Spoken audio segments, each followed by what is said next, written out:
بسم الله الرحمن الرحيم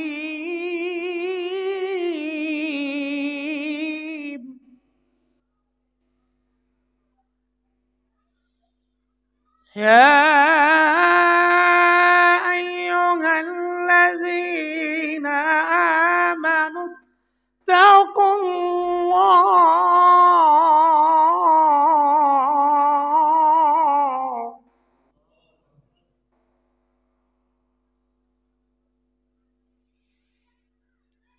يا أيها الذين آمنوا اتقوا الله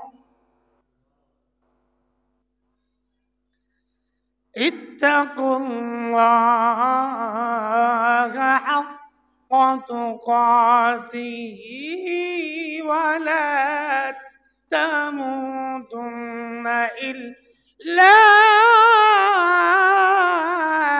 وأنتم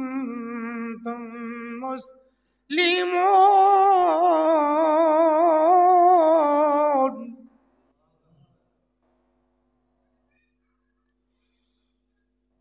ولا تموتن إلا وأنتم مسلمون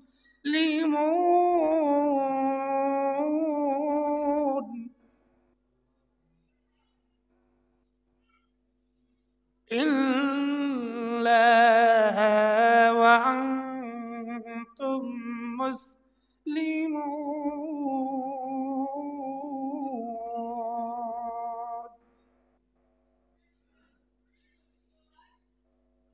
صدق الله العظيم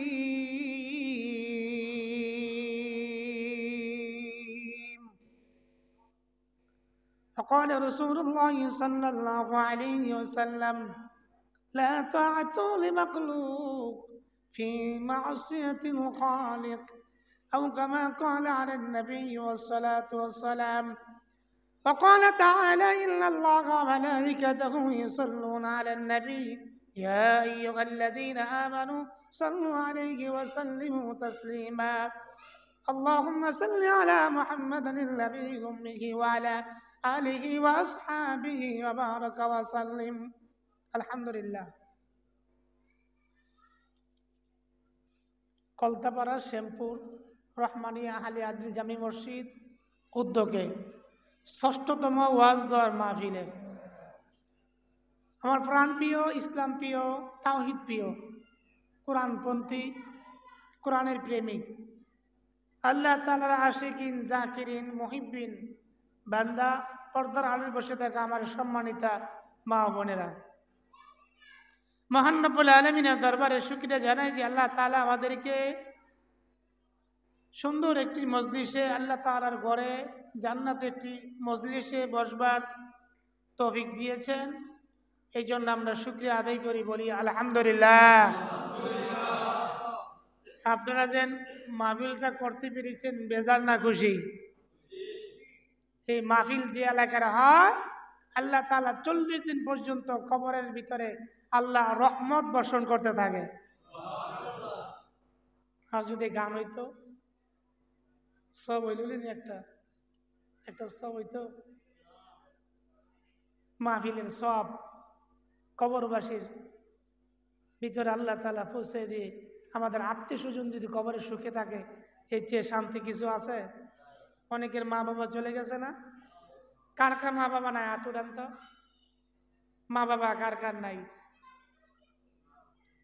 আচ্ছা এবার প্রথম হাত উঠাবেন কার কার মা বাবা দুজন নাই 2 হাত অর্থাৎ আমারও নাই আর কি হাত না মান একজন আছে কার হাত উঠান একজন আছে মা বা অথবা বাবা আছে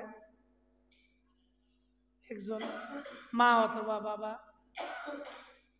নামান এই মা বাবা যে কবরে গেছে কিছু নিয়ে গেছে না রেখে গেছে নিয়ে গেছে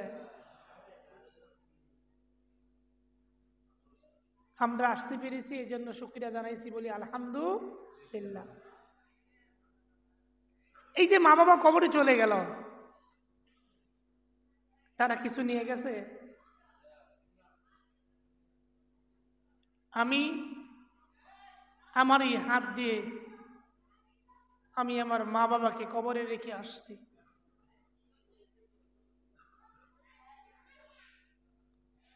আমি যখন আমার মাকে কবরে শোয়াই,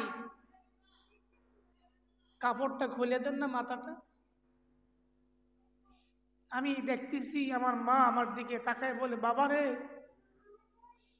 এই অন্ধকার কবরে আমি কি ভেবে থাকবো?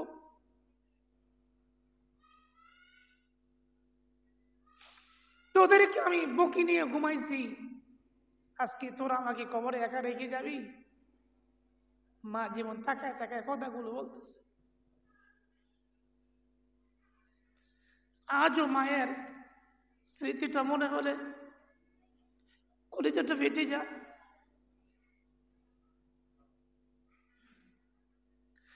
কত মানুষ দুনিয়াতে দেখে, কিন্তু মার মতো চেহারা কাউকে দেখি না রে ভাই। কত মানুষের চেহারা দেখি, কিন্তু বাবার মতো চেহারা আর কোনদিন দেখি না, দেখবো না।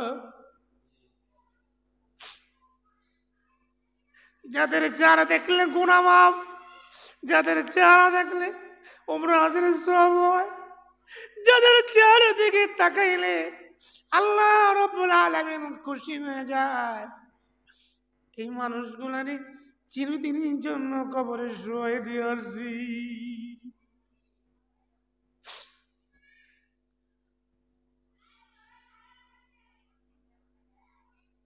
বাবাকে রাখলাম, বাবা এই জন্য বলতেছে, রে বাবা কত কোলে পিঠে মানুষ করেছি তোরে, আজকে সঙ্গীবিহীন ঘর, পোকামাকড় ঘর, সাপ বিচ্ছুর ঘর, লাইটবিহীন ঘর, অন্ধকার কবর। বাবারে এই কবরে আমি কেমনে থাকবো? আমার এই কবর রাইকে যাইস না, আমার এই কবরে রইকে যাইস না, এই কবরে আমি থাকতে পারবো না।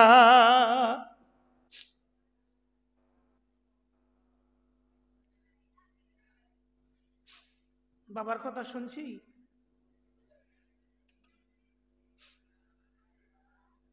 বাবা এই কবরে তুমি শুধু নয়, পৃথিবীর সমস্ত মানুষগুলো এই কবরে যাবে। এই কবর না জানি কেমন ব্যবহার করে আমাদের সঙ্গে।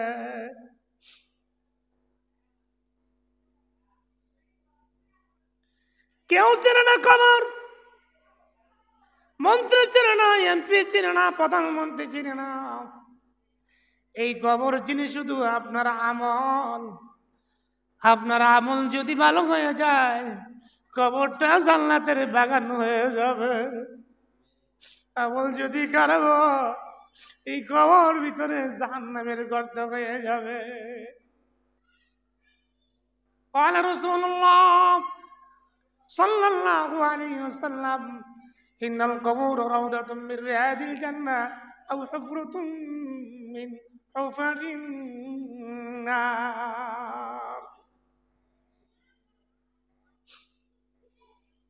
কবরটা দুইটা জায়গা হবে, একটা জান্নাতের বাগান আর একটা জাহান্নামের গর্ত হবে।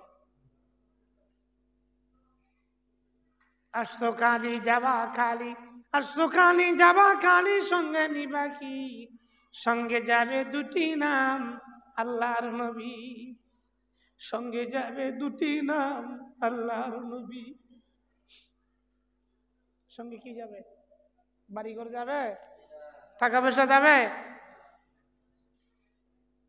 কিচ্ছু যাবে না, যাবে আপনার আমল।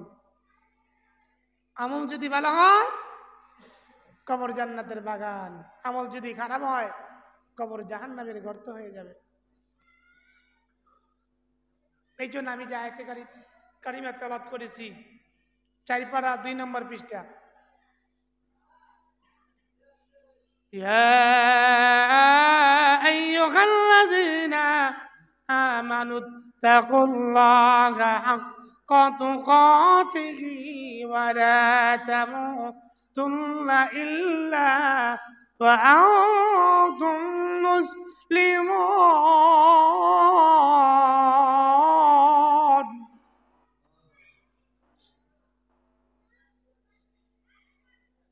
আল্লাহ তাআলা কি বলছেন? ইয়া আইয়ুহাল্লাযীনা আমানু তাকুল্লাহ, হে আমার ঈমানদার বান্দারা, তোমরা আমি আল্লাহকে ভয় করো। কি করো?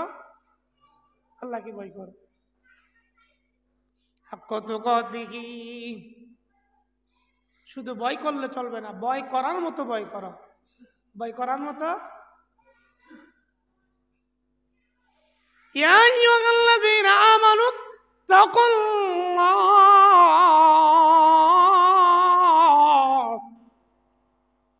হাক্কা তুকাতিহি ওয়া লা তামুতুন্না ইল্লা ওয়া আনতুম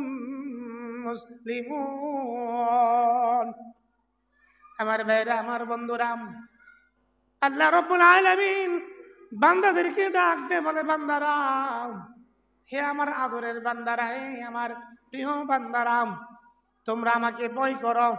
ভয় করার মতো ভয় করতে থাকো, কিন্তু এমন ভয় করো যেই ভয় করলে মুসলমান হয়ে কবরে আসতে পারো, কিন্তু আমার কবরে মুসলমান না হয়ে কিন্তু আমার কবরে আসিও না। ওয়ালা তামুতুন্না ইল্লা ওয়া আনতুম মুসলিমুন। আমার কবরে আসলে রে বান্দা, আমার কবরে আসার আগে কিন্তু মুসলমান না হইয়া আমার কবরের ভিতরে তোমরা আসিও না। আমার কবর আসতেই রে, এত শব্দ কেন বাইরে? কবরে গেলে কি হবে? মুসলমান হয়ে কবরে। কার কথা এটা? আল্লাহ তাআলার কথা। কার কথা? আল্লাহ তাআলা বলছে মুসলমান হইয়া আমার কবরে আসো। যদি তুমি মুসলমান হইয়াম আমার কবরে আসো, তোমার সঙ্গে ভালো আচরণ করা হবে। আর যদি মুসলমান না হয়ে কবরে আসো, তোমার সঙ্গে আমার ভালো আচরণ করা হবে না। আমি তোমাকে ওই দিন বান্দা বলে পরিচয় দিব না, নাফরমান বান্দা বলে পরিচয় দিয়ে তোমার কবরটাকে আমি জাহান্নামের বাগান, জাহান্নামের গর্ত বানাই দিব। ওই দিন তোমার সঙ্গী সাথী কেউ থাকবে না। ওই দিন তোমাকে বাঁচানোর মতো কোনো পৃথিবীর মানুষ থাকবে না। ওই দিন কেউ তোমাকে আশ্রয় দিতে পারবে না, আমি আল্লাহ রাব্বুল আলামিন ছাড়া। ঠিক কিনা কর? কবরের ভিতরে কেউ আছে আল্লাহ ছাড়া? কবরের আযাব কত কঠিন, সইতে আমি পারিব না। মৃত্যু যন্ত্রণা কত কঠিন, সইতে আমি পারিব না। ও রহিম রহমান তুমি, ও রহিম রহমান তুমি, চাই যে শুধু তোমার করুণা। কবরের আযাব কত কঠিন, সইতে আমি পারিব না। মৃত্যু যন্ত্রণা কত কঠিন, সইতে আমি পারিব না।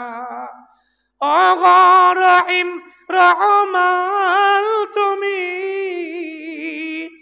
চাই যে শুধু তোমার করুণা।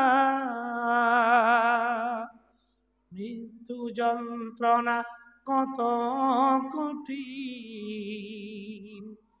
সইতে আমি পারিব না। কবর আযাব সহ্য যাবে? সহ্য করতে পারবেন? তাহলে কবর আযাব সহ্য করতে না পারলে মুসলমান হইয়া কবরে যেতে হবে।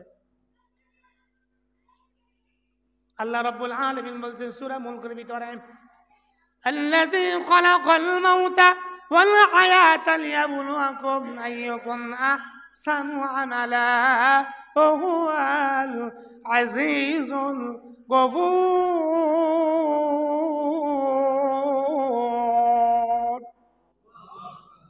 আল্লাহ রাব্বুল আলামিন বলে, বান্দা আমি তোমাকে সৃষ্টি করেছি বান্দা, খলাকাল মাউতা, আগে মরণ দিয়া, ওয়াল হায়াতা, তারপরে জীবন দিয়েছি বান্দা, লিয়াবলুয়াকুম, ওয়াল হায়াতা লিয়াবলুয়াকুম আইয়ুকুম আহসানু আমালা। আমি আগে মরণ দিয়ে চিঠি দিয়ে মরণের চিঠিটা হাতে লাগাই দিয়া তারপরে তোমাকে জীবন দিয়েছি বান্দা। এই জন্য মরণের চিঠিটা দিয়ে দিয়েছি যাতে করে বান্দা তুমি বুঝতে পারো যে মরণ তোমার জন্য নির্ধারিত করা আছে, একদিন তোমাকে মরতে হবে। তুমি টেনশন করো না, পৃথিবীতে থাকা যাবে না, পৃথিবীতে থাকার জায়গা না। যদি পৃথিবীতে থাকতো রাহমাতুল লিল আলামিন পৃথিবীতে থাকতো, ঠিক কিনা কও? যদি পৃথিবীতে থাকতো, নবীজি থাকতো, আমার আপনার নবীজি দুনিয়াতে থাকতো, কিন্তু দুনিয়াতে নবীজি থাকতে পারে নাই। তাহলে এবার বলে দেন যে নবীজি থাকতে পারে নাই, আমরা কি দুনিয়াতে থাকতে পারবো কিনা? আমরা তো থাকতে পারবো না। এই জন্য আল্লাহ বলছে, আল্লাযী খালাকাল মাউতা, বান্দা আগে তোমার এই মরণের চিঠিটা হাতে ধরাই দিছি, ওয়াল হায়াতা, তারপরে জীবন দিয়েছি, লিয়াবলুয়াকুম আইয়ুকুম আহসানু আমালা। আমি দেখবো আমার বান্দা কত বেশি পরীক্ষা দিতে পারে আর কত বেশি নেক আমল করতে পারে। এই জন্য আমি আল্লাহ রাব্বুল আলামিন দুনিয়ার জমিনে মানুষ সৃষ্টি করেছি। এই আওয়াজগুলো একটু বন্ধ করেন না, ডিস্টার্ব হয়ে গেছে এই বাচ্চাগুলির মসজিদে। তাহলে দুনিয়াটা এদিকে, দুনিয়াটা একটা পরীক্ষার হল। কিসের হল? পরীক্ষার হল। কে কত বেশি নেক আমল করতে পারে। লিয়াবলুয়াকুম আইয়ুকুম আহসানু আমালা ওয়া হুয়াল আজিজুল গফুর। বান্দা আমি দেখব কত ভালো কাজ করতে পারো, কত নেকের কাজ করতে পারো, কত ভালো কাজ করতে পারো, কত নেকের কাজ করতে পারো। এই জন্য আমি আল্লাহ তাআলা দুনিয়াতে সৃষ্টি করেছি। আর এই আয়াতে বলছো, আমা খালাকাতুল জিন্না ওয়াল ইনসা ইল্লা লিয়াবুদুন। বান্দার আমি তোমাদেরকে সৃষ্টি করেছি দুনিয়ার ভিতরে আমি ইবাদতের করার জন্য, আমার গোলামির জন্য, আমার দাসত্ব করবার জন্য, আমি আল্লাহর গোলামি করবার জন্য আমি তোমাদেরকে সৃষ্টি করেছি বান্দা। দুনিয়াতে এমনি এমনি সৃষ্টি করি নাই, তারা না রেগুইরা জীবনটা শেষ করবার জন্য সৃষ্টি করি নাই। আমি আল্লাহ একমাত্র আমার গোলামির জন্য সৃষ্টি করেছি। আমার বান্দা কত বেশি গোলামি করে, কত নেক আমল করতে পারে, কত ভালো কাজ করতে পারে, দুনিয়ার সমস্ত খারাপ কাজ ছেড়ে দিতে পারে, দুনিয়ার সমস্ত মন্দ কাজ ছেড়ে দিতে পারে।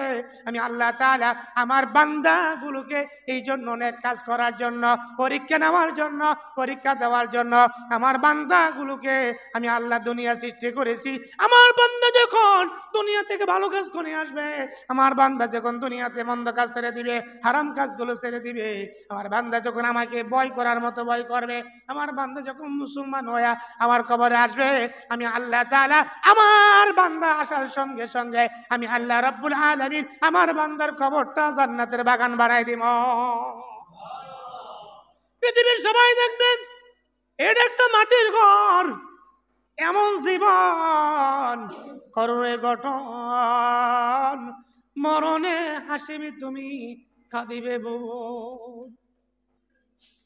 তুমি এমন ভাবে জীবনটা গঠন করো, তুমি মরলে দুনিয়ার সমস্ত মানুষ তোমার জন্য কাঁদবে। আরে এই মানুষটা বড় ভালো ছিল, বড় ভালো ছিল, যদি মানুষ আরো থাকতো আমাদের জন্য ভালো হইতো। তুমি এমন জীবন গঠন করিও না, তুমি মরলে তোমার জন্য মানুষ খুশি হবে, এমন জীবন তুমি সাজাইও না। এমন জীবন সাজাইলে তোমার কবরটা জাহান্নামের গর্ত হয়ে যাবে। তুমি এমন জীবন সাজাও রে বান্দা, যেই জীবনে মানুষ তোমার জন্য কাঁদবে। আর তুমি দেখবে একটা মাটির ঘর, মানুষ দেখবে একটা মাটির ঘর, আর তুমি কবরে যাওয়ার সঙ্গে সঙ্গে আল্লাহ রাব্বুল আলামিন তোমার কবরটা জান্নাতের বাগান বানাই দিবে। আপনারা কি চান না যে আমাদের কবরটা জান্নাতের বাগান হোক? চাননি? তাহলে কি আমল ছাইরা না দইরা? আমল দইরা কি করতে হবে? এই কবরে যেতে হবে আমল নিয়ে, মুসলমান হয়ে না। এই জন্য আল্লাহ নবীজি মুহাম্মদুর রাসূলুল্লাহ সাল্লাল্লাহু আলাইহি সাল্লাম জন্মের পূর্বেই বাবা নাই, ঠিক না? 6 বছর বয়সে মাও নাই, 8 বছর বয়সে দাদাও যায়। 8 বছর বয়স যখন বিশ্ব নবীর ওনার দাদা খাজা আব্দুল মুত্তালিব ডাক দেয়, আবু তালেব রে, আবু তালেব রে এদিকে আয়, আমার কাছে আয় রে আবু তালেব। কি বাবা, কেন আমাদেরকে ডাক দিয়েছেন, কেন আমাকে ডাক দিয়েছেন? খাজা আব্দুল মুত্তালিব বলে, বাবা রে তুই তারে চিনিস নি? কে? কইছিনি মোহাম্মদ আমিন। কথার বাবা আছে? দেখো বাবা তো নাই, জন্মের পূর্বে বাবা গেছে গা। যাদের বাবা নাই, যাদের মা নাই, তারা বুঝে মা বাবার ব্যথা কি। দুঃখ বলার মতো কেউ নাই। মা ছাড়া পৃথিবীর কোন মানুষ দুঃখ শোনে না, বাবা ছাড়া পৃথিবীর কোন মানুষ দুঃখ শোনে না। শোনে কি রে ভাই? স্ত্রী সুখের ভাগিদার কিন্তু দুঃখের ভাগিদার না। একমাত্র দুঃখ বলা যায় মার কাছে, বাবার কাছে।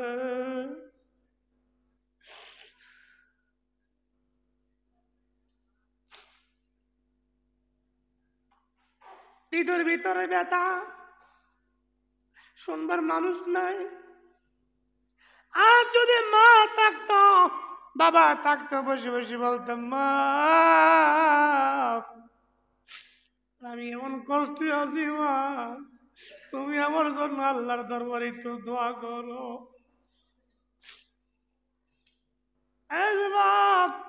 যাদের মা বাবা আছে, মারে কষ্ট দিস না, বাবারে কষ্ট দিস না। তোদের পাটা বাড়াইয়া দে, তোদের পায়ে ধরে বলি মা বাবারে কষ্ট দিস না।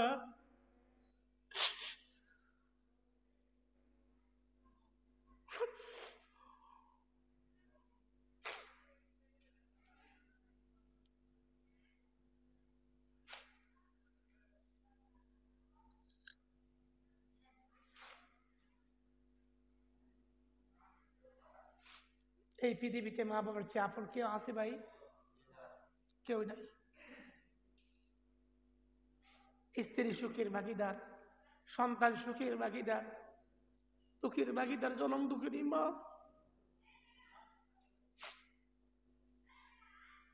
যুবক, তোমাদের যাদের মা বাবা আছে, প্লিজ তাদের কষ্ট দিও না, ব্যথা দিও না। বিশ্বনবী বলেন, আমি আমার বাবাকে জন্মের পূর্বে হারিয়েছি, 6 বছর বয়সকালে আমি আমার মাকে হারাইছি। আলাম ইয়াজিদিকা ইয়াতীমান ফাআওয়া। খাজা আব্দুল মুত্তালিব ডাক দে, আবু তালেব রে এদিকে আয়। কি বাবা? এই আমার নাতি মোহাম্মদ আমিনকে দেখে রাখবি, তোর কাছে রেখে গেলাম, আমি বিদায় নিব, আমি চলে যাব, কিন্তু আমার নাতিরে কোনোদিন কষ্ট দিস না। খাজা আবু তালেব বলেন, বাবা আমার জীবন থাকতে কোনোদিন আমি আমার ভাতিজারে কষ্ট দিতাম না। নবীজির বাবা এবং উনি আপন ভাই ছিলেন, এই জন্য তোর কাছে রেখে আমি মরতে চাই। তোর কাছে রেখে মরলে আমি শান্তি পাবো। আমার নাতিরে দেখার মতো দুনিয়াতে কেউ নাই, মাও নাই, বাবাও নাই। আমি দাদা ছিলাম, দাদাও দুনিয়া থেকে বিদায় নিচ্ছি, আমি আমার নাতিকে তোর কাছে রেখে গেলাম, আমার নাতিরে জীবনে তুই কষ্ট দিস না।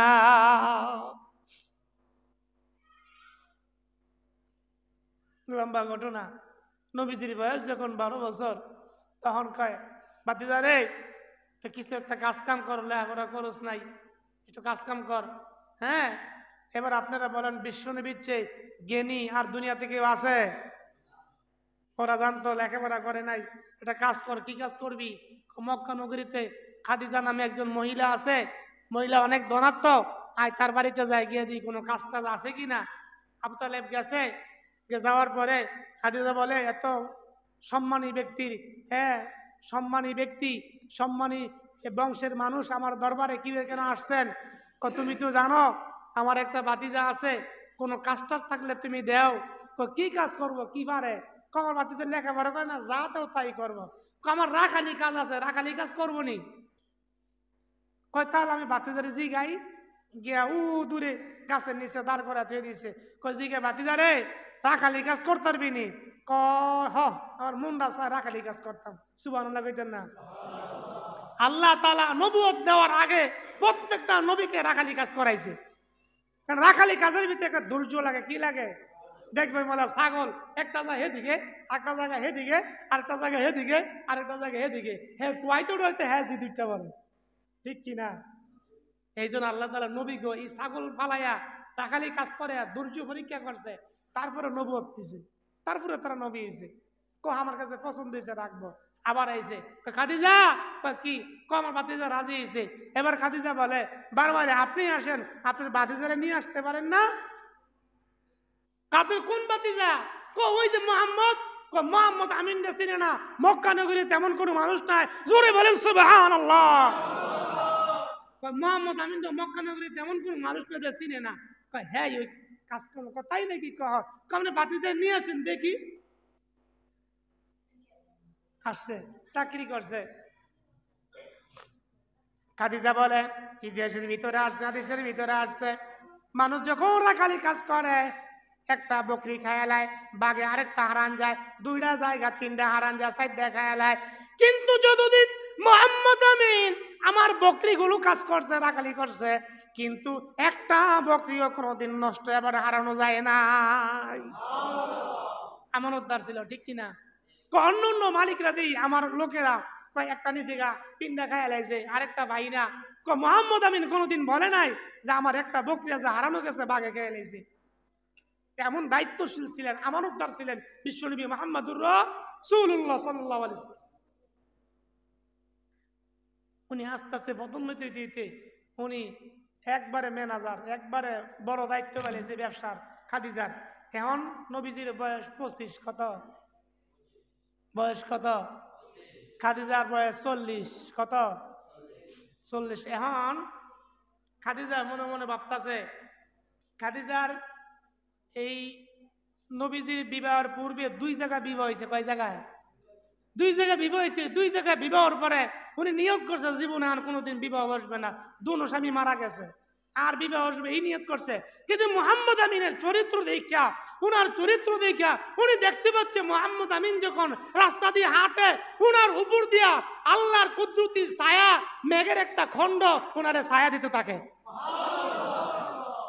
মেঘের একটা খণ্ড ছায়া দেয়, ওনার গায়ে রোদ লাগে না। উনি এই দৃশ্য দেখে, আদর্শ দেখা উনি বিবাহ করার সিদ্ধান্ত নিয়েছে মুহাম্মদ আমিনকে। এবার আপনারা বলেন খাদিজার বয়স কত? বিশ্বনবীর বয়স কত? 22 কেজি ফলা লাগিয়েছে। দেখুন ফলা রে, কি কয় তোর লেগে মায়া দেখে আছি। বয়স কত? 40। ফলাই কেউ বাবা আপনি বিয়ে করেন না, ঠিক কিনা? 40 বছর বয়সের আমার লেগে ঠিক করছে, আপনি করেন গা আমারটা দিয়া।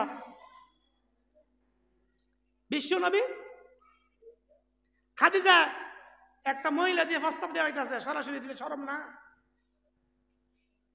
মহিলা দিয়ে প্রস্তাব দেওয়া হইতেছে, গিয়া মোহাম্মদ আমিনকে বলো আমি তাকে বিবাহ করতে চাই, আমি তার সাথে বাকি জিন্দিগিটা কাটাইতে চাই, সেই রাজি কিনা। তৎক্ষণিক বলার সঙ্গে সঙ্গে আবার মহিলাকে ডাক দিয়েছে, কয় না তুমি বইল না। কেন? মহিলাকে কিছু আমল আছে, এই আমল হারা ডাক্তারে না, একবার ভেড়ির ভিতর থায় না। 1 নম্বর হয়েছে মহিলাকে ভেড়ির ভিতরে কথা থায় না। কি থায় না? হ্যাঁ ভেড়ির ভিতরে গড়গড় গড়গড় গড়গড় করে কত হগল কয়ালায়। হ্যাঁ 3টা গুণ আছে। কয়টা গুণ? 3টা গুণের ভিতরে একটা গুণ হইলো হ্যাঁ জীবনে ভেড়ির ভিতরে কথা রাখতে পারে না। খাদিজা মনে মনে ভাবতেছে যদি মুহাম্মদ আমিন রাজি না হয় তাহলে মক্কা নগরীতে বেটিকে কয়ে দিলে আমি ছোট হয়ে যাবো, ঠিক না? কারণ এই যে কথা, কারণ মহিলারা এই জন্য কথা রাখতে পারে না। দেখবেন বালা হ্যাঁ গো একটা কণ্ঠা নাই, আমি গোটা ওষা নাও, হ্যাঁ গোটা কি নাই, ওষা নাই। আজ রাত্রে গা নিজের বাড়িওয়ালা গলাটা হাতে দেখছেন গিয়ে আসেনি, কি করবেন? বাড়ি বললি গিয়া গলাটা হাতে গিয়ে দেখেন, আপনি হাতাইবেন বাড়ি বললি মনে মনে কইব মনে হয় আমার জব করে লাগবে।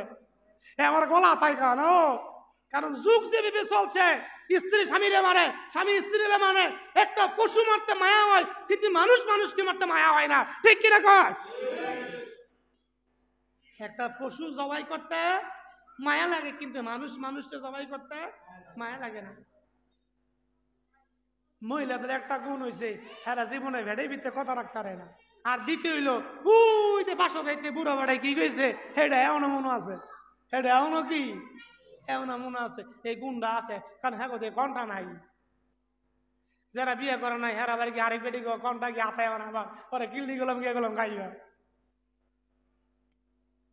মোহাম্মদ আমিন ডাক দিছে, মোহাম্মদ আমিন এদিকে আসো। কেন আমাকে ডাক দিছেন বলেন? এ মোহাম্মদ, আমি তোমাকে বিবাহ করতে চাই, নিকাহ করতে চাই। আমি বাকি জিন্দেগি আমি আপনার খেদমতে কাটায় দিতে চাই। মোহাম্মদ আমিন জ্ঞানী ছিলেন, গুণী ছিলেন, বুদ্ধিমান ছিলেন। আমি তো বলতে পারবো না, আমার গার্জিয়ান আছে, যে এই চাচা আমারে মানুষ করেছে, এই চাচা আমার গার্জিয়ান, আমার চাচা না বললে আমি বলতে পারবো না। আমার চাচা যদি অনুমতি দেয় আমি এখানে বিবাহ করতে পারবো। আমি অনুমতি নিয়ে আসি, যাও বিকালের ভিতরে আমাদের জানাইও।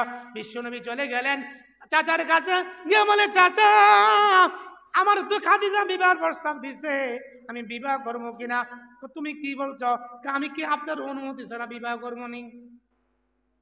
এমনও ছেলে দুনিয়াতে আছে বিবাহ করে শ্বশুর বাড়ি ছেড়ে না, আছে না নাই? এমনও বর্তমানে ছেলে মেয়ে বিবাহ করে ছেলে শ্বশুর বাড়ি ছেড়ে না, আছে না নাই? যায় আর শ্বশুরে কয়, ভাই আপনি কেমন আছেন? কারে কয়? রাস্তায় শ্বশুর একটা যায়, আসসালামু আলাইকুম ভাই কেমন আছেন? কই যাবেন? কই অমুক বাড়িতে যাবো। নাম কি? আব্দুর রহিম। মানে বেড়া কি কিছু করতে? আব্দুর রহিম মানে কি হয়? আমার শ্বশুর হয়। কি হয়? কি হয়? তাহলে এমন মগা দুনিয়াতে আসেনি যে বিয়া করে শ্বশুর বাড়ি ছিল না? তার মানে হলো নিজে নিজে বিয়া করে মাপ মা লাগে না, এমন ফলাফল দুনিয়াতে নাই। আপনাকে এই কলতাপাড়া নাই, কিন্তু আমাকে এদিকে আছে। মগাই বিয়ে করছে শ্বশুর বাড়ি ছিল না, শ্বশুর ছিল না, গিয়ে শ্বশুরে কয়, আসসালামু আলাইকুম ভাই কেমন আছেন? শ্বশুরে ভাই কইছে, লাগছে নি ব্যাস। বিশ্বনবী বলেন, চাচা বলেন, বিশ্বনবী, মোহাম্মদ তুমি কি বলেছ? চাচা আমি তো আপনার কাছে অনুমতি না নিয়ে কিছু বলতে পারি না, আমি বলছি আমার চাচার কাছ থেকে অনুমতি নিয়ে আসি, তারপরে বলবো। আমার ভাইয়েরা, আমার বন্ধুরা, চাচার কাছে অনুমতি। চাচা বলে, না না না, আমি এই বিবাহিত মহিলা বিবাহ করাবো না। মোহাম্মদ আমিন চুপ, কোনো কথা নাই। আমরা হইলে মক্কা নগরীতে সবচেয়ে ধনাঢ্য মহিলা, বড়লোক মহিলা, যদি 200 বছর বিয়া হোক, 200 বছর বয়স হোক, এটারে বিয়া করবো, টেয়া বাবা ঠিক কিনা কন? হ্যাঁ, আমরা রাজি গেলাম বলে মনে বয়স মনে 150 বছর হোক, যে কোটি কোটি টিয়ার মালিক, এটারে বিয়া করবো, এটা নয়। কিন্তু বিশ্বনবী এটারে কিন্তু বলে নাই, বলছে আমি 3 দিন সময় দিলাম, তুমি এখন যাও না, 3 দিন পরে আমি জানাবো, 3 দিন পরে তুমি যাও প্রস্তাব নিয়ে। 3 দিন চলে যাওয়ার পরে মোহাম্মদ আমিনকে ডাক দিছে, অন্তরটা নরম করে দেন, 1 ফোঁটা চোখের পানি যদি ফেলেন, কাল কিয়ামতের ময়দানে চোখের পানি আপনাকে নবীজির কাছে পৌঁছে দিবেন। আমার ভাইরা, আমার বন্ধুরা, এবার মোহাম্মদ আমিনকে ডাক দিছে, মোহাম্মদ আমিন এদিকে আয় রে বাবা, এদিকে আয়। কেন গো চাচা, কেন আসবো? কি কারণে ডাক দিয়েছেন বলেন? চাচারে যে আমি রাজি আছি, তুই খাদিজাকে বিবাহ কর, আমি রাজি। মোহাম্মদ আমিন বলে, বাবা চাচা তুমি না বলছো বিবাহ করাইবা না, আমি দেখেছি তোর দুনিয়াতে মা নাই, বাবা নাই। আমি চাচা যদি দুনিয়া থেকে বিদায় নিয়ে চলে যাই, মক্কা লোকের মানুষেরা তোরে দেখলে পাগল বলবে, তোরে দেখলে গালমন্দ করবে, জাদুঘর বলবে, তোরে ইট পাথর মারবে, তোরে দেখলে দরজা বন্ধ করে দিবে, তোরে দেখলে জানলা দিয়ে এত নিক্ষেপ করবে, কেউ থাকবে না তোরা বল। আমি ভেবে দেখলাম খাদিজাকে বিবাহ করলে ওই খাদিজা মক্কা নগরীর বড় লিডার, বড় লোক মানুষ, তোরে সাহা দিতে পারবে। আমি যদি চলে যাই তোরে দেখার মতো দুনিয়াতে আর কেউ থাকবে না। আমার বের আমার বন্ধুরা, দিলটাকে নরম করে দেন। একদিন ফাতেমা রাদিয়াল্লাহু তাআলা আনহা বয়স যখন 8 থেকে 9 বছর, মা দুনিয়া থেকে বিদায় নিয়ে চলে গেছে। ফাতেমা তারে তারে মানুষের কাছে গিয়ে বলে, ও গো, তোমরা কি আমার বাবারে দেখছো নি? তোমরা আমার বাবাকে দেখছো নি? আমার বাবার মা নাই, বাবা নাই, তোমরা আমার বাবাকে দেখছো নি? একজন বলে না দেখি না, আরেকজন বলে না দেখি নাই। আমেনা আমেনা ফাতেমা ফাতেমা খুঁজতে খুঁজতে খুঁজতে খুঁজতে খুঁজতে খুঁজতে ওই কাবার সামনে গেছে। আবুল আবু শায়েখ খুতবা এখানে দাঁড়ায় আছে। জিজ্ঞাসা করে, চাচা আমার বাবারে দেখছো নি? আমার বাবারেও দেখি না। আমার বাবা কই? কই আমার বাবা? আবু তালেব শায়েখ খুতবা বলে, তুমি ছোট মাসুম বাচ্চা, তোমার কাছে কেমনে না বলি? কে জানি গো, কে জানি গো, ওই মক্কার হাতিমের ভিতরে তোমার বাবা সেজদা দিয়ে পড়ে আছে। ওই সেজদার ভিতরে গো উডের নারী বুড়ি, মরা উডের নারী বুড়ি নিয়া ওই তোমার বাবার উপরে কে জানি চাপা দিয়া ধরে লাগছে। তোমার বাবা মাথা উড়াইতে পারে না। উডের নারী বুড়ি কিন্তু অনেক বড়, উডের বুড়ি কিন্তু অনেক বড়। বিশ্বনবী যখন সেজদায় গেছেন, ওই সেজদার উপরে মাথার উপরে উডের বুড়ি রেখে দিয়েছেন। মনে হয় তোমার বাবা দুনিয়া থেকে বিদায় নিয়ে গেছে। মনে হয় তোমার বাবা দুনিয়াতে না, তোমার বাবা দুনিয়া থেকে বিদায় নিয়ে চলে গেছে। কে জানি গো। উডের বুড়িরা কাফেররা টানা হেঁচড়া করিয়া বিশ্বনবীর উপরে দিয়ে চলে গেছে। বিশ্বনবী মাথা উঠাইতে পারে না। চেহারা ময়লা, চেহারাটা গন্ধ ছুটে গেছে। সেজদা থেকে মাথা উঠাইতে পারে না। কে গো? আমার মা নাই, আমার বাবা নাই, তোমরা আমারে বাঁচাও। দুনিয়াতে যদি আমার মা থাকতো কেউ আমার এত কষ্ট দিতে পারতো না। যদি আমার বাবা থাকতো, যদি আমার চাচা থাকতো, কে আমার কষ্ট দিতে পারতো না। কে গো তোমরা, কে আছো? ফাতেমা পাগলের মধ্যে ছুটে গেছে। ছোট মানুষ, উটের বুড়িটা লড়াইতে পারে না, উটের বুড়িটা সরাইতে পারে না। আল্লাহ নবী মাথা উঠাইতে পারে না, দিনের নবী মাথা উঠাইতে পারে না, নাড়াইতে পারে না। আর ফাতেমা অনেক কষ্ট করে উটের বুড়িটা সরাইছে। সরাই দেখে আল্লাহ নবীজির পবিত্র চেহারা মুবারক ওই উটের বুড়িয়ে চেহারাটা ডাইকা গেছে গা। ফাতেমা চোখের বাড়ি করে ছেড়ে দিয়া বলে, বাবা তোমার মা নাই, বাবা নাই দেখে তোমার আজকে কষ্ট দেয়। ছোট মেয়ে কাপড়টা নিয়ে বাবার চেহারাটা মুছে দেয়। বাবা, ও বাবা, আমি আজকে জানতে চাই তোমারে কেন মানুষ কষ্ট দেয়। তুমি জীবনে কোনোদিন কাউকে গালমন্দ করো না, কাউকে বকা দেও না, কিন্তু তারপরও মানুষ কেন তোমার কষ্ট দেয় আমি জানতে চাই। এবার আল্লাহ নবীজি বলে, আমি মা কোনোদিন মানুষকে কষ্ট দেয় না।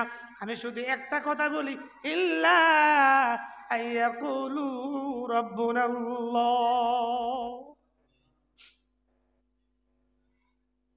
ওমা নাকামু মিনহুম ইল্লা আইয়ুমিনু বিল্লাহিল আজিজিল হামিদ। মাগো আমি মানুষকে কষ্ট দিই না, শুধু একটা বলি, আমার রব, আমাদের রব কে?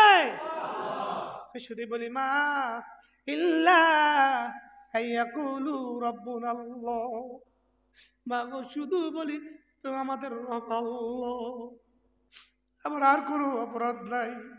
আমি কাউকে কষ্ট দেই না, কাউকে গালমন্দ করি না। ছোট মেয়ে বলে, বাবা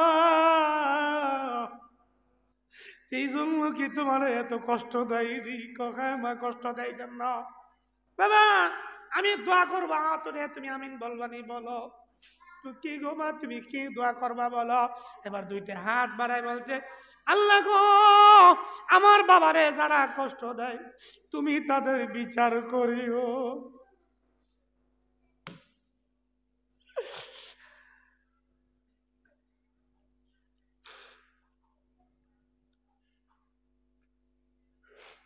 আল্লাহ, যারা আমার বাবারে কষ্ট দেয়, আমি এতিম, আমার মা নাই, আমার বাবার বাবা নাই, মা নাই। আল্লাহ, আমার বাবা তোমার দিনের কাজ করতে গিয়ে কষ্ট পায়, যারা কষ্ট দেয় তাদেরকে তুমি বিচার করিও। আল্লাহ নবীজি বলে, মা আমার বুকে আমার, তুমি যদি দোয়া করো, আমি বিশ্ব নবী যদি আমিন বলি গো মা, এই মক্কা নগরীর মানুষগুলো সব ধ্বংস হয়ে যাবে।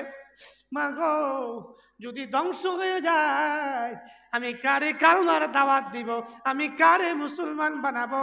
মা এই দোয়া করি ওরা, তারা মুসলমান না হলেও ভবিষ্যৎ প্রজন্মে যারা আসবে তারা আমার কালমা পড়ে তারা মুসলমান হয়ে কবরে যাবে। তারা পড়বে লা ইলাহা ইল্লাল্লাহু মুহাম্মাদুর রাসূলুল্লাহ সাল্লাল্লাহু আলাইহি ওয়াসাল্লাম। তুমি এই দোয়া করিও না, যদি আমি আমিন বলি তাহলে মক্কা নগরীতে আগুন লেগে যাবে। মা, আমি কার কাছে দিনে দাওয়াত দিব? আমার উম্মত কে হবে? আমি যদি আমিন বলি মক্কা নগরীতে আগুন লেগে যাবে, তারা ধ্বংস হয়ে যাবে। বাবা, তোমারে কষ্ট দিলে আমি সহ্য করতে পারি না বাবা। আমার ভাইরা, আমার বন্ধুরা, এদিকে মনোযোগী হন, এদিকে মনোযোগী হন। যারা এই করুণ ইতিহাস, করুণ কাহিনী শুনে যারা চোখের পানি ছেড়ে দিয়েছেন, আরো সাক্ষী রইল, মাহফিল সাক্ষী রইল, কিয়ামতের ময়দানে আল্লাহ রাব্বুল আলামিনের নবীজির কাছে আল্লাহ তাআলা আপনাকে পৌঁছে দিবেন। যারা চোখের পানি ফেলেছেন, এই মাহফিল সাক্ষী রইল, কিয়ামতের ময়দানে এই মাহফিল সাক্ষী রেখে আল্লাহ তাআলা আপনাকে চোখের পানির বদলতে আল্লাহ আপনাকে মাফ করে দিতে পারে কিনা বলেন? আল্লাহর কাছে চোখের পানির দাম বেশি না কম? চোখের পানির দাম অনেক বেশি। আমার ভাইয়েরা, আমার বন্ধুরা, বিশ্বনবী দ্বীনের দাওয়াত দেন। যখন নবীজির সাথে বিবাহ হয়েছে, লম্বা ঘটনা সংক্ষেপে করে দিলাম। আল্লাহর নবীজির সঙ্গে খাদিজা রাদিয়াল্লাহু তাআলা আনহার বিবাহের কাজ সম্পন্ন হয়েছে। 500 দিরহামে 500 স্বর্ণমুদ্রা বিবাহ হয়ে গেছে। এবার মক্কা নগরীর মানুষেরা বলা বলি করতেছে যে খাদিজা এত বড় ধনাঢ্য হওয়ার পরও একটা রাখাল রে বিয়া করছে, একটা গরিব রে বিয়া করছে, একটা এতিম রে বিয়া করছে। এটা কিভাবে হইল নি, মিলল নি? এটা কি মিলল নি? এবার খাদিজা ছিলেন জ্ঞানী, খাদিজা ছিলেন গুণী, বুদ্ধিমান মহিলা ছিলেন। উনি যারা সমালোচনা করছে সবাইরে দাওয়াত দিছে ওনার বাড়িতে, সবার দাওয়াত, তোমরা খানার দাওয়াত আসবা। সবাই আসছে, আইসা বলে, এবার তোমরা বলো তো আমার বয়স বেশি না মোহাম্মদ আমিনের বয়স বেশি? মোহাম্মদ আমিনের বয়স কম, তোমার বয়স বেশি, তাহলে ইন্দা আমি জিতছি না আসছি? জিতছেন? জিতছে না? মোহাম্মদ আমিনের বয়স কত কইছি? 25। খাদিজার বয়স কত? 40। তাহলে ইন্দা আমি জিতছি, ঠিক না? এবার তোমরা বলুন, হ্যাঁ আগে কথা পরে কোন আগে খাওয়াই লন, খিদা লাগছে, কোন আগে কথা শেষ করলে মরে খাও। দ্বিতীয় প্রশ্ন বলেন, তোমরা বলো মোহাম্মদ আমিন দেখতে সুন্দর কিনা না কালো? মোহাম্মদ আমিনের মতো এই পৃথিবীতে সুন্দর মানুষ আর দ্বিতীয় একজনও নাই। ইউসুফ আলাইহিস সালামকে দেখে হাত কাটছে। আয়েশা রাদিয়াল্লাহু আম্মা জান আয়েশা সিদ্দিকা রাদিয়াল্লাহু তাআলা আনহা বলে, আমার নবীজিরে দেখলে মানুষ কলিজা কাইটা দিত। তাহলে ইন্দো জিতছি কহ?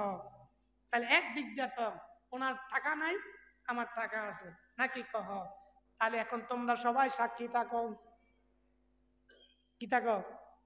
যদি আমার মোহাম্মদ আমিনের টাকা হইতো তাহলে সমস্যা ছিল নাকি না? না, কোনো সমস্যা নাই। তাহলে নূরুন আলা নূর, কত উত্তম ছিল, ভালো ছিল। তাহলে তোমরা সবাই সাক্ষী থাকো, তোমাদের সাক্ষী রাইখা আমার সমস্ত সম্পদ, স্বয়ং সম্পদ, বাড়িঘর যা কিছু আছে, ব্যবসা বাণিজ্য সব কিছু আমি আমার নবীর জন্য দান করে দিলাম। এবার গরিব কাটায়, এবার গরিব কাটায়। আল্লাহ বলে, নবীজি আমি আপনাকে গরিব পাইছি, আমি আপনাকে ধনী বানাইলাম।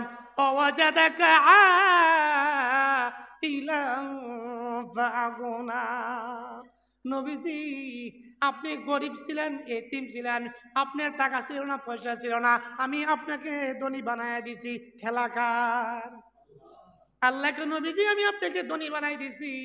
এবার নবীজি বলে, খাদিজা আপনি আমাকে টাকা দিয়েছেন, আমি যদি দিনের কাজে টাকা ব্যয় করি কোনো সমস্যা আসেনি? এবার খাদিজা বলেন, ও নবীজি, হে আমার প্রাণের স্বামী, আমি আপনাকে সম্পদ দিয়ে দিয়েছি, আপনি যা ইচ্ছা তা করে, আমার কোনো বাধা নাই। এই বিশ্ব নবী সমস্ত সম্পদ দান করতে করতে করতে করতে করতে করতে করতে করতে শেষ পর্যন্ত খাদিজা রাদিয়াল্লাহু তাআলা আনহা মরণের সময় ওনার কাপড়টা ছিঁড়া ছিল।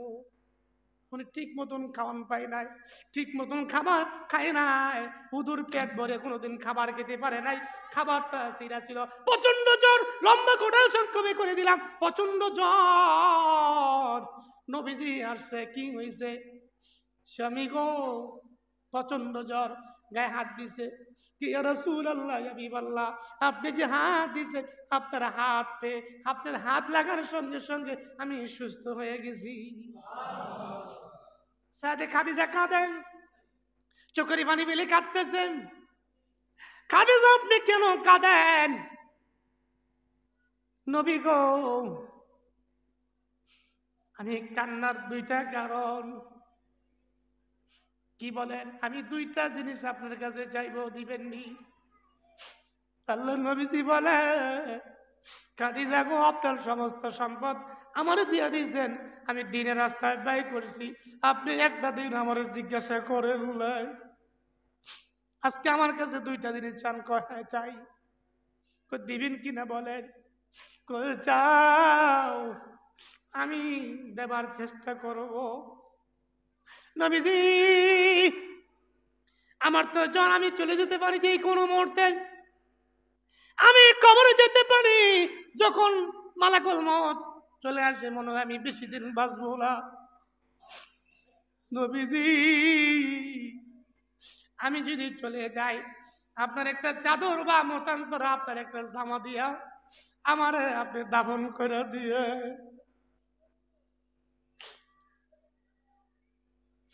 কেন খাদিজা, কেন? খাদিজা চোখের পানি ছেড়ে দিয়ে বলেন, ইয়া রাসূলুল্লাহ, ইয়া হাবিবাল্লাহ, নবীজি আমি কবরে ভয় পাই, আমি কবরে ভয় পাই। আপনার জামা মুবারকের খাতিরে নি আল্লাহ রাব্বুল আলামিন আমারে মাফ করে দেয়। আমার একটা ধারণা, আমার একটা ইচ্ছা, মনে আপনার জামা ভেদ করে আমার জাহান্নামের আগুন স্পর্শ করবে না। আল্লাহ নবীজি বলে, খাদিজা আপনি আমার জন্য এত কিছু করেছেন, আমি কোনো এই জিনিসটা আপনাকে দিতে পারবো না, যার এটা আমি আপনাকে দিব। দুই নাম্বার কি? ইয়া রাসূলুল্লাহ, আমি বললাম, নবীজি গো, আমাকে যখন কবরে রাখা হবে, আমার তিনটা প্রশ্ন করবে, মারুন রব্বুকা, আমার দীনুকা, আমার নবিয়ুকা। নবীজি ততক্ষণ পর্যন্ত আপনি কবর ছাড়বেন না, যতক্ষণ পর্যন্ত আমি কবরে সওয়াল জবাব না দিব, আমার কবর থেকে ছাড়বেন না, কবর থেকে আসবেন না, কারণ আমি কবরে বড় ভয় পাই। নবীজি কথা দেন, আমি সওয়াল জবাব না দিতে পারলে আপনি কি করবেন না, আমার কবর ছেড়ে আসবেন। খাদিজা ইন্তেকাল হয়ে যায়। ইন্তেকাল হয়ে যাওয়ার পরে আল্লাহর নবীজি সবচেয়ে বেশি ব্যথা পেয়েছেন, কারণ যখন চাচা মারা যায়, দাদা মারা যায়, চাচায় যখন চাচার কাছে যায়, চাচাও মারা যায়, চাচায় মারা যায়, ওই দিন খাদিজা ওই বছরই মারা যায়। নবীজি এতিম, এই মক্কা নগরীতে নবী আর আপন কেউ নাই। বলে খাদিজা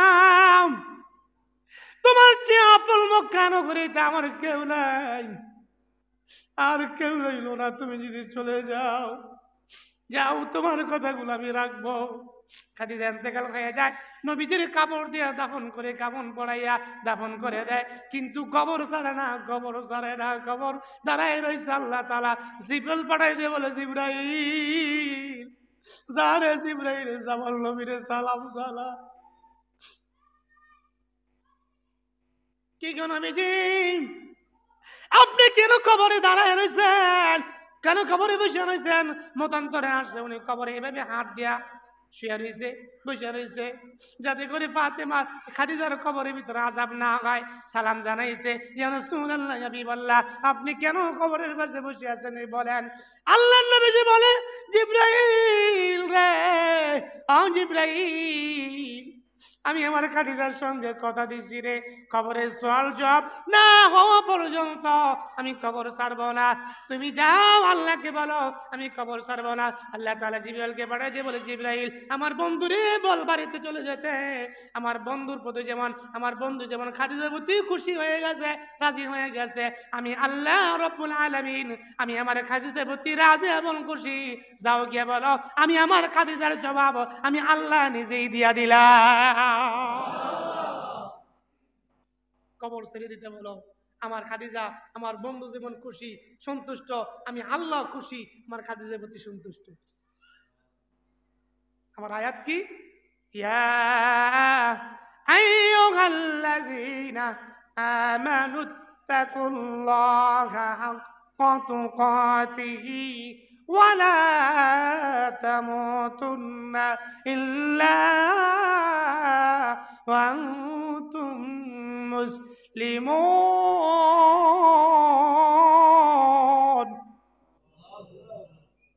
আল্লাহ তাআলা কি বলছেন, বান্দা আমি আল্লাহকে ভয় করো, এমন ভাবে ভয় করো, ভয় করার মতো ভয় করো। বান্দা এমন ভাবে ভয় করো যে ভয় খাদিজা করে দুনিয়া থেকে বিদায় নিয়ে জান্নাত কামাই করেছে।